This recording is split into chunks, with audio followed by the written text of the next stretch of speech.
continue sur les notions qu'on avait vues il y a 2 semaines, enfin 3 semaines en l'occurrence, il y a deux sessions de matin.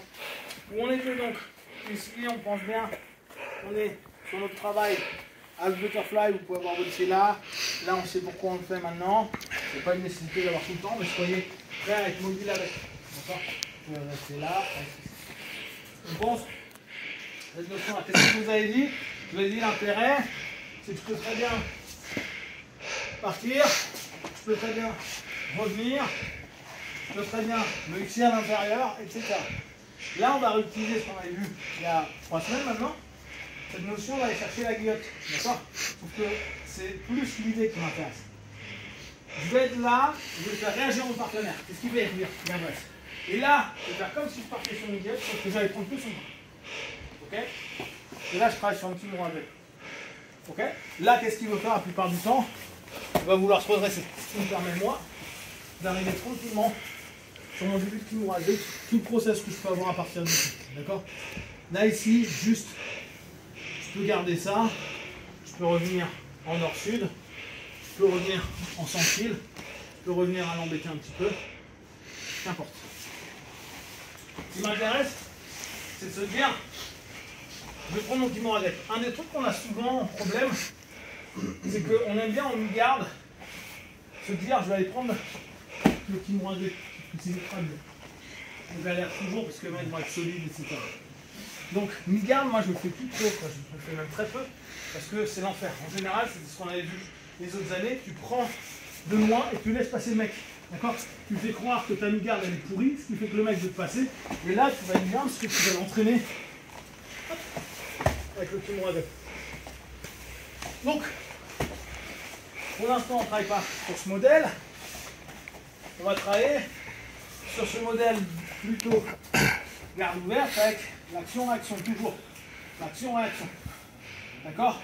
Cette notion, elle est importante. Si vous avez besoin aussi de la main, ça ne me dérange pas. Hein. Vous pouvez tirer, revenir. Ça, c'est chiant pour lui. Souvent, le mec, il va vouloir revenir sur vous. Là, vous pouvez donc partir comme si vous partiez en guillotine. Sauf que moi, ce qu'il veut, c'est ses bras. Après, revenir pour mener comme vous avez besoin. D'accord? Là, d'ici, je suis plutôt OK. Donc, avec ma cale qui est là, je peux assez facilement le tirer, aller lui manger le bras. Ça va? Ouais, bien sûr. Je peux, pareil, je fais une action-réaction. Je reviens, je pars comme une guillotte. Je reviens ici. Je peux dès le départ remettre mes 2 jambes. Et là, je peux aller chercher. Juste mais il ne veut pas, il va se faire péter le bras. Donc 90% des gens, qu'est-ce qu'ils font? Bah, ils acceptent. Voilà. Pour revenir là. Et vous allez quand même lui péter le bras. De facto. Bah, le problème, c'est que tu peux y penser. Et c'est très bien d'y penser. Je sais bien, plus 1. Oui, on pourrait lui crever les yeux. Néanmoins, vous allez remarquer que sur le travail de crevage des yeux, on va avoir des problèmes. Je tire, ça revient. Je pars, ça marche pas. Là, en fait, ce grip-là prend les 2 mains. Donc, ce que tu pourrais faire éventuellement, c'est donc revenir là, hop, revenir tel un Saiyan et lui mettre un coup de tête. Mais c'est pas hyper effectif. D'accord? En MMA, par contre, on peut partir là. Dans certaines séries. Ouais, au One. One, t'as le droit, c'est cool. D'accord? Par contre, en self-défense, faites pas ça. Pas bien. Par contre, je reviens toujours sur, et ça, à vous de trouver votre réponse. Hein. Vous avez un mec dans la rue ou pas de bol, vous êtes arrivé en Kimura. Vous faites quoi? C'est une vraie question. Hein. On casse le bras. S'il n'y a personne. C'est dur, hein? Qui fait. Moi, je trouve ça dur. Est-ce que je lui pète le bras? Ouais, moi, je ferais plutôt ça. Hein. Coup de genou dans les parties. Ou j'embêterais, peut-être en allant ici. Mais là, il faut que je fasse gaffe à mes parties aussi. Hein. Ouais, Donc là, il va falloir que je contrôle la main là. Vous avez vu? Il faut partir pour pas qu'il prenne. Mais, je finis où? Je finis là. J'attends que ça pète. Je pète le bras et après, je fais quoi? Je me lève comme ça, il a mal au bras et je dis saloperie, boum! Et je m'en vais. Vraiment, c'est toujours des questions que vous vous posiez. Qu'est-ce que je fais après?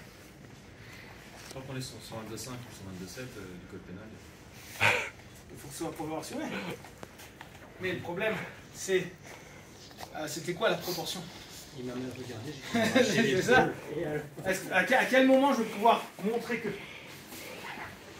L'agression soit dirigée contre soi-même ou contre autrui, donc c'est le cas. Il faut qu'elle soit injuste, donc si tu as agressé, c'est le cas. Il faut qu'elle soit actuelle. Donc toi, ta riposte, elle doit être simultanée dans l'activité. Donc là, tu arrives sur ta kimura dans la finalité. Donc il faut que j'y aille d'un coup. Ce qui veut dire que le coup de pied à la finale ne serait pas trop Il est- dans la qualité. Ouais, mais alors ce qui est intéressant dans ce que Mais tu dis. péter le bras et partir, concrètement, tu peux faire jouer le 122.5. Donc il faut que je fasse. Parce que là, regardez, là, un truc intéressant. Dans ce cas-là, on prend un continue sur notre principe Si technique. je peux me permettre. Je reviens, je pars ici et je reprends ici. D'accord? Non, mais ça voudrait dire que je dois péter maintenant. Oui. Le bras. Alors, normalement, tu ne le pètes pas, tu le contrôles. Oui, l'idéal, bien c'est de le sûr. contrôler et de partir après.